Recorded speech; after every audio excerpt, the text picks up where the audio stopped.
It's 4:47 in the morning. November 17th, 1922. Istanbul sleeps.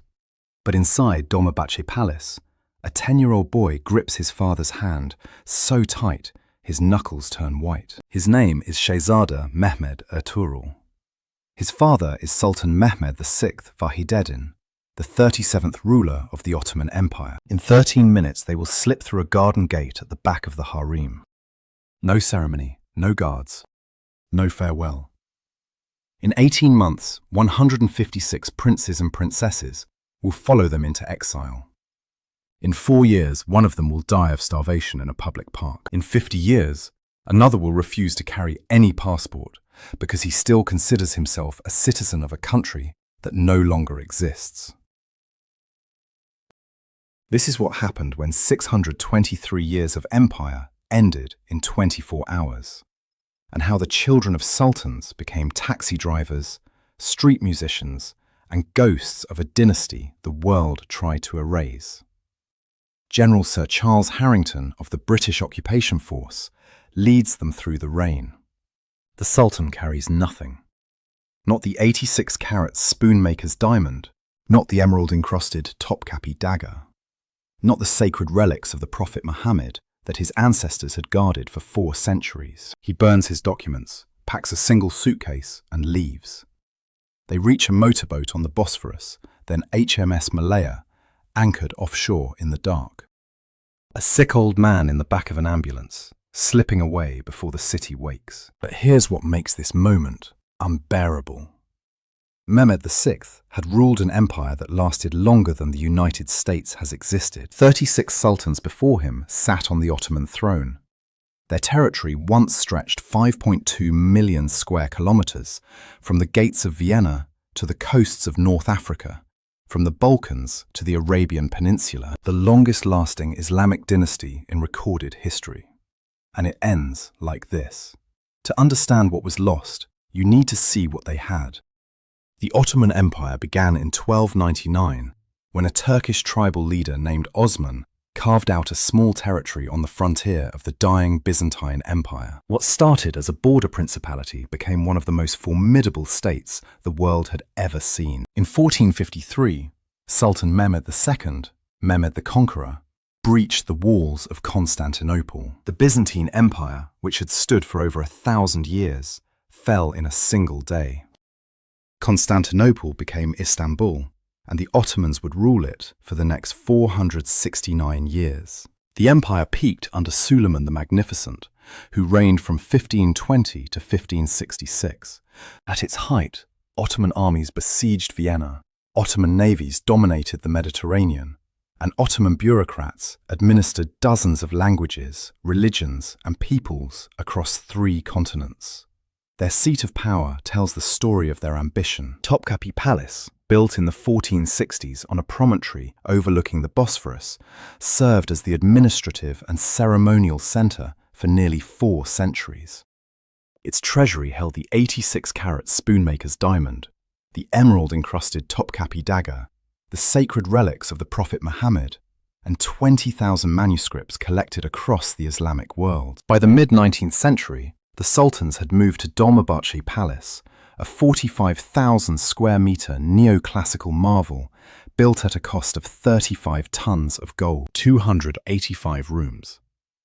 A ceremonial hall lit by a 4.5-ton crystal chandelier, the largest in the world at the time. This was the world Ottoman children were born into.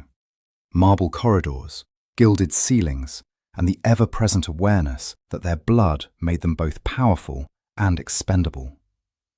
Ottoman princes were trained from childhood for military command, drilled in horsemanship, swordsmanship, and the art of war. Princesses were educated in languages, music, and the arts, groomed for diplomatic marriages that would bind foreign rulers to the Ottoman throne. Every child understood their function. The heir learned to govern, the spares learned to wait.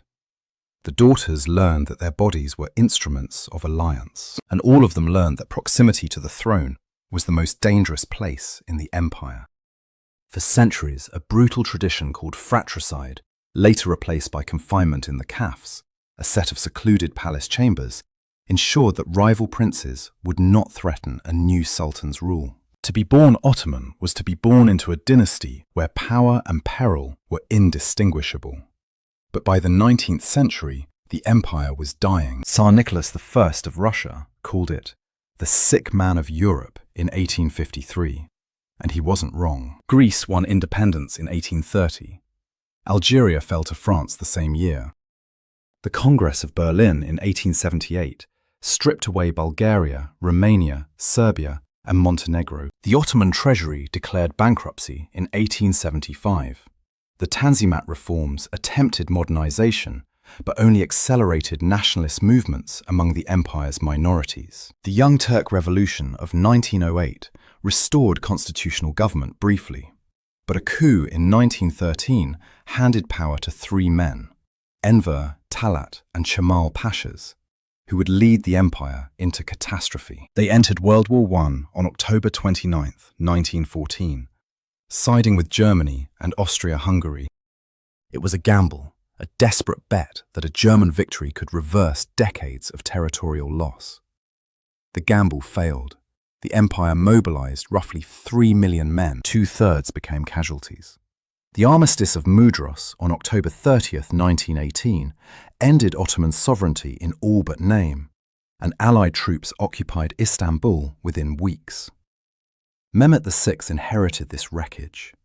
Born on January 14, 1861, at Dolmabahce Palace, he was the youngest of Sultan Abdulmeced's 42 children. His mother died of cholera when he was 4. 10th in line for the throne, he spent decades in quiet obscurity, studying calligraphy, Sufism, and the Qanun, a stringed instrument he would play until the day he died. He became crown prince only in 1916 and ascended the throne on July 4, 1918, 4 months before the armistice. His reign was defined by an impossible contradiction. Under Allied occupation, Vahid ad-Din cooperated with the victors to preserve the dynasty. But at the same time, he dispatched Mustafa Kemal Pasha to Anatolia on April 30, 1919, as inspector of the 9th Army. Kemal used the appointment to organize a nationalist independence movement instead. The Sultan's most consequential act directly created the force that would destroy the Sultanate. As Kemal's movement gained strength, the Sultan escalated. He issued fatwas declaring the nationalists infidels, sentenced Kemal to death in absentia, and signed the Treaty of Sèvres in August 1920, which partitioned the empire. Each decision further delegitimized him. Kemal's Grand National Assembly, established in Ankara on April 23, 1920, won the Turkish War of Independence with a decisive offensive in the autumn of 1922. On November 1st, the Assembly abolished the Sultanate, and so we return to that November morning, a father and son fleeing through a garden gate. Vahideddin's household included 5 consorts and 4 children. His senior wife, Nazikeda Kadın, was an Abkhazian princess born in 1866 who would die in Cairo in 1941, known as the last empress. His daughters, Fatma Ulviye and Rukiye Sabiha, survived into the 1960s and 1970s respectively. His only son, Shehzada Mehmed Ertuğrul, was the boy who left Istanbul clutching his father's hand at age 10. The man who would replace Vahid ad-Din as a figurehead was his cousin, Abdulmecid II, elected ceremonial caliph on November 19, 1922, a painter, pianist, cellist, and polyglot who quoted Shakespeare's Hamlet to describe his own suffering. He would hold the caliphate for barely 16 months. But even a dynasty that had survived 6 centuries of war, betrayal, and plague could not survive the stroke of a pen. On March 3, 1924, the Grand National Assembly voted to erase the House of Osman from Turkey and from existence. The debate lasted 7 hours. Only 5 deputies voted against. Law number 431 abolished the caliphate and ordered the expulsion of every member of the Ottoman dynasty.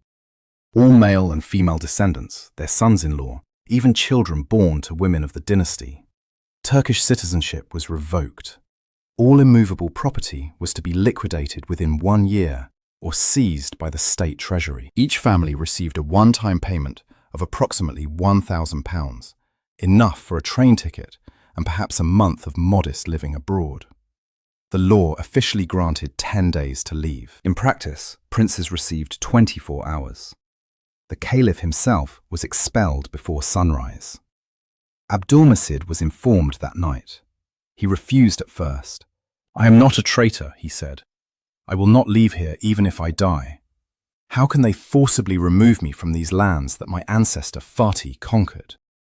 But Republican troops surrounded Dolmabahce Palace at 5 o'clock in the morning on March 4th, 1924.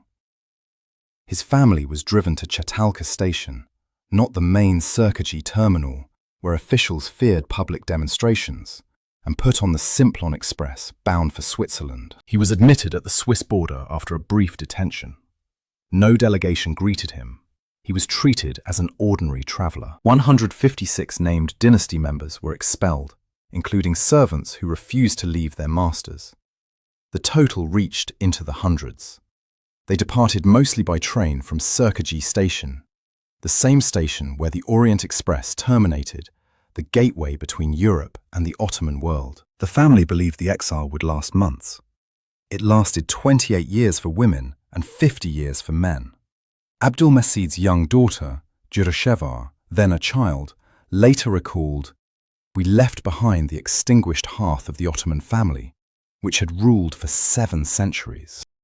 As a final keepsake from the country, I picked up a pebble from the ground, pressing this tiny piece of my homeland to my chest."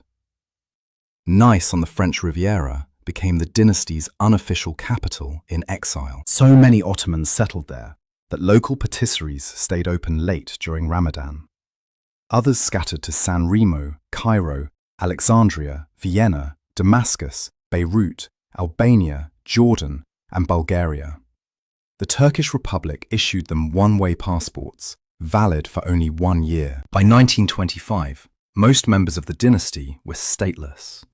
Prince Ali Vasib negotiated with the French government to obtain courtesy passports listing Ottoman as their nationality, a nationality that no longer existed. Ankara actively worked to keep them marginalized. The new republic pressured foreign governments not to employ dynasty members, opposed marriages to wealthy individuals, monitored their movements, and threatened diplomatic consequences for countries that offered assistance. The Sultan, meanwhile, was dying in Italy. After his flight from Istanbul, Vahiduddin had travelled from Malta to Egypt and finally to San Remo, where Mussolini's government installed him at Villa Magnolia with expenses paid. But his money disappeared. Approximately £20,000 brought from Istanbul, much of it gambled away or stolen by his chief aide, Zuhtu Bey, who was later discovered to be on Ankara's payroll. He moved to a smaller villa, composed music, played his qanun every day, and carried a revolver at all times, fearing assassination. Under his pillow when he died were prescriptions for medicines he could not afford to buy. He owed approximately 60,000 Italian lire to creditors. On May 16, 1926, Mehmed VI died at age 65. What followed was one of the most degrading royal funerals in modern history. Creditors placed a lien on his coffin and sealed the door of Villa Magnolia. His daughter Ruqi Sabiha Sultan scraped together donations. King Faisal I of Iraq and King Abdullah I of Jordan paid off the remaining debts. The coffin, bearing no flowers, was transported by a horse-drawn ambulance belonging to the Green Cross of San Remo. Workers had tried to erase the organization's cross from the vehicle, but stains remained visible. An Italian witness at the train station said the procession was unworthy of a king. The body traveled by train to Trieste, then by ship to Beirut, arriving in a condition suggesting it had not been embalmed. He was buried on July 3, 1926, at the Suleymaniye Tekke in Damascus, a mosque complex built by his ancestor, Suleiman the Magnificent. His remains are still there. His only son never recovered. Shehzada Mehmed Ertuğrul, the boy on HMS Malaya, was 14 when his father died. He refused to accept his mother's remarriage in Egypt and never saw her again. He attended boarding school in Grasse, France, drifted between family members in Nice and Monte Carlo, and eventually settled in Cairo. On July 2nd, 1944, he collapsed during a tennis match and died. He was 31 years old. He never married. He had no children. The last sultan's direct male line ended on a tennis court in Cairo. The broader dynasty's suffering was systematic and relentless. Ottoman princes had been trained exclusively as soldiers, skills that were useless in foreign countries where they held no citizenship, no work permits, and no professional credentials. They took whatever they could find. Professor Ekrem Bura Ekinci, who documented the exile extensively, catalogued the degradation. Dynasty members worked as taxi drivers, porters, cemetery guards, museum ticket sellers, peddlers, and dishwashers. Many princes played instruments in cafes, their musical training being their only marketable skill. Ismet Sultan, daughter of the feared Sultan Abdul Hamid II, sold everything she owned and hand-embroidered the Quranic verse, "Allah is with those who are patient," on fabric. Her sons sold these on the streets and in the Paris metro at night. Families secretly collected spoiled fruits and vegetables from markets after dark, never telling relatives. As children grew, parents cut the tips off their shoes because they could not afford new ones. Some elderly members sold their winter coats to buy food, contracted pneumonia as a result, and died. Several deaths became monuments to the exile's cruelty. Shehzada Ahmed Nouri was found dead of hunger in a park. Shehzada Abdurrahim Hayri, a decorated veteran who had fought at Verdun in World War I, took his own life, unable to endure the poverty. And then there was Fahime Sultan, born in 1875, daughter of Sultan Murad V, known in Istanbul as a composer of waltzes and military marches, and in Nice as the Butterfly Princess. Her husband stole all her money and fled. Though relatives, including the Caliph himself, lived nearby, dynastic feuds meant no help came. She survived only through a loyal black servant who begged on the streets of Nice at night, collecting 3 to 5 francs to cook soup for her dying mistress. Fahime died of tuberculosis in 1929 at age 54, destitute. But here's what makes this story even more heartbreaking. When Princess Fahime was dying of tuberculosis in Nice, sick, alone, and penniless, her cousin, Caliph Abdul Majid II, lived just 15 minutes away in the same city. He never came. This is what 623 years of family loyalty became worth in exile. Nothing. Nebile Sultan, in her memoir, described the broader pattern. There were those among us who considered it shameful to reveal their poverty even to their own relatives. They silently and without complaint passed away, and their funerals, funded by allocations reserved by local municipalities for the poor, were conducted. Some were buried in unmarked, anonymous graves. Of all the royal exiles in history, the Bourbons, the Habsburgs, the Romanovs, which dynasty do you think suffered the most after losing power? Tell me in the comments. Abdul Majid II, the last caliph, fared better than most, but only because of foreign charity. After his expulsion, he settled first in Switzerland, then in Nice, supported by a lifetime pension of £300 per month from the Nizam of Hyderabad, then considered the wealthiest man on earth. The Nizam, Osman Ali Khan, saw himself as guardian of the caliphate and sent his payments faithfully for 20 years. Abdul Majid used the money not only for himself, but to support other members of the dynasty, though the funds were nowhere near sufficient to sustain them all. He painted prolifically, portraits, mosque gates, scenes from the harem, in an impressionist style that revealed genuine talent. Around 60 of his works survive, displayed decades later in a major exhibition at Istanbul's Sakip Sabancı Museum. He played piano and cello, spoke French like a native, and quoted Shakespeare's Hamlet on his own condition, describing himself as suffering the slings and arrows of outrageous fortune. Even in exile, he maintained the manners and bearing of a head of state, which irritated the Turkish government to no end.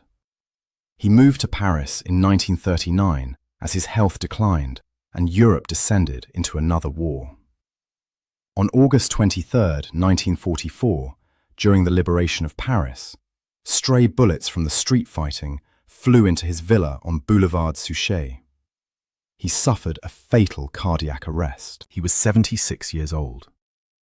What followed was a final indignity that lasted a decade. Turkey refused to allow his burial in Istanbul, the city his family had ruled since 1453. His body was preserved at the Grand Mosque of Paris for nearly 10 years, while his family petitioned governments across the Islamic world. The Nizam of Hyderabad had built a tomb for him in Aurangabad, India, but wartime logistics and then post-war politics made transport impossible. Finally, in March 1954, King Saud of Saudi Arabia arranged burial at the Jannat al-Baqi cemetery in Medina, the city where the caliphate had been established 13 centuries earlier. The last caliph was laid to rest not in the land he was born to rule, but in the land where his title was first created. His son, Shehzada Omar Farouk, had been a Prussian-trained officer who fought at Verdun and served as president of Fenerbahce Football Club at age 21. He married Rukiye Sabiha Sultan, the last sultan's daughter, connecting the two rival branches of the dynasty. He died in Cairo in 1969, having decorated his exile home with Turkish flags throughout his life. His daughter, Princess Neslishah Sultan, held a distinction no one else could claim. She was the granddaughter of both the last sultan and the last caliph. Cannons had been fired and commemorative coins struck at her birth in 1921. She was exiled at age 3. In 1940, she married Egyptian prince Mohammed Abdel Moneim. When the free officers overthrew King Farouk in 1952, her husband served as regent, making Neslishah briefly Egypt's first lady. Then Nasser consolidated power and the Egyptian monarchy was abolished. Her property was confiscated. She was exiled for a second time. Twice a princess, twice dispossessed. She eventually returned to Istanbul, where she died in 2012 at age 91. She once said, "When we were in exile, we lived longing for the country. I would ask friends going to Istanbul to bring me back a bit of soil, but none did." Abdulmacid's other child, Princess Durusheva Sultan, made what was perhaps the most strategically important marriage of the exile. In November 1931, she wed Prince Azam Jah, the eldest son and heir of the Nizam of Hyderabad, in a ceremony in Nice. The marriage provided a financial lifeline to the broader family, though the funds remained modest when distributed across so many people.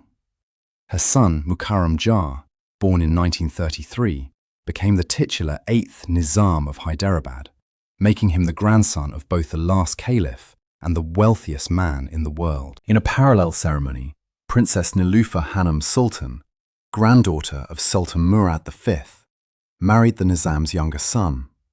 A British official described her as having violet eyes and blue-black Circassian hair. She established the Niloufar Hospital for women and children in Hyderabad, and it is still operational today. Durusheva herself lived out her years in London. She refused burial in Turkey because Turkey had refused her father's burial in 1944. She died on February 7, 2006, and rests at Brookwood Cemetery in England. In 1970, a Turkish journalist tracked down Shehzada Osman Fuad, grandson of Sultan Murad V, to room number 6 of the Hotel Royal Bretagne in the Montparnasse district of Paris. The room contained a bed, a cracked wash basin, and 2 chairs. Nothing else. He was 75 years old. He said that it was shameful that the Ottoman family should be living out their days far from their native country. Some had committed suicide, unable to bear the poverty and destitution. Some had died whispering, Ah, Turkey, Turkey, with their last breaths. He warned that children born abroad go to foreign schools and grow up without learning Turkish, knowing nothing of their history or their religion, just as if they were foreigners. Osman Fuad died in 1973. The ban on male dynasty members returning to Turkey was lifted in 1974. He missed it by 1 year. The exile was lifted in stages. In 1952, Prime Minister Adnan Menderes allowed female members of the dynasty to return. Male members had to wait until 1974, when the government of Bülent Ecevit passed a general amnesty. Even then, few came back. Most had built lives abroad, started families in foreign languages, and feared how they would be received. Harun Osmanoğlu, born in Damascus in 1932, was among the first men to return. He travelled from Syria to Istanbul with his young son Orhan. Neither of them spoke Turkish. They had to learn the language of the country their family had ruled for 6 centuries from scratch. The most symbolically powerful return belonged to Ertuğrul Osman, the man they called the last Ottoman, grandson of Sultan Abdülhamid II. He had been born in 1912 and educated in Vienna before the exile scattered the family across Europe. He eventually made his way to the United States and settled in a rent-controlled 2-bedroom apartment on Lexington Avenue in Manhattan in 1953. He lived there for the next 56 years, paying $390 a month, while apartments around him rented for thousands. The neighborhood changed. The city transformed. Ertuğrul Osman remained. He ate breakfast every morning at the same diner, wore tailored suits, and kept Ottoman customs, serving Turkish coffee to visitors on silver trays, observing Ramadan, and speaking in the formal Ottoman Turkish that had all but disappeared from the modern language. He married a grandniece of the last Khedive of Egypt, and the couple lived quietly above a Manhattan street. 2 members of deposed dynasties keeping their dignity in a city that barely noticed them. He considered himself a citizen of the Ottoman Empire and refused to carry any passport. His lawyer devised a certificate that allowed him to travel internationally. When offered amnesty in 1974, he declined with a single sentence: "We do not need amnesty since we have not done anything wrong." It was not stubbornness, it was principle. The family had committed no crime. They had been punished for their blood. Security requirements after September 11, 2001, finally forced him to accept a Turkish passport. In 2004, the first national document he had held in 80 years. When he visited Dolmabahce Palace in 1992, his childhood home, after 53 years, he insisted on joining a regular tour group in the summer heat, rather than accepting a private showing. He said that he did not want a fuss. He walked through the halls where his grandfather had ruled an empire, paid the admission fee like any tourist, and left without complaint. He died in September 2009 at age 97. His funeral at the Sultan Ahmed Mosque, the Blue Mosque, drew roughly 10,000 mourners. Prime Minister Erdogan and President Gül sent condolences. His coffin, draped with the Imperial Ottoman standard, was carried through streets lined with people who had never known the empire, but who understood what it meant. He was buried next to his grandfather, Sultan Abdülhamid II, in Istanbul's Zeyrek neighborhood. Historians describe the ceremony as a seminal moment in the rehabilitation of the Ottoman Empire in Turkish public life. His formula for the family's relationship with the Republic became the dynasty's unofficial position. The Republic has been devastating for our family, but very good for Turkey.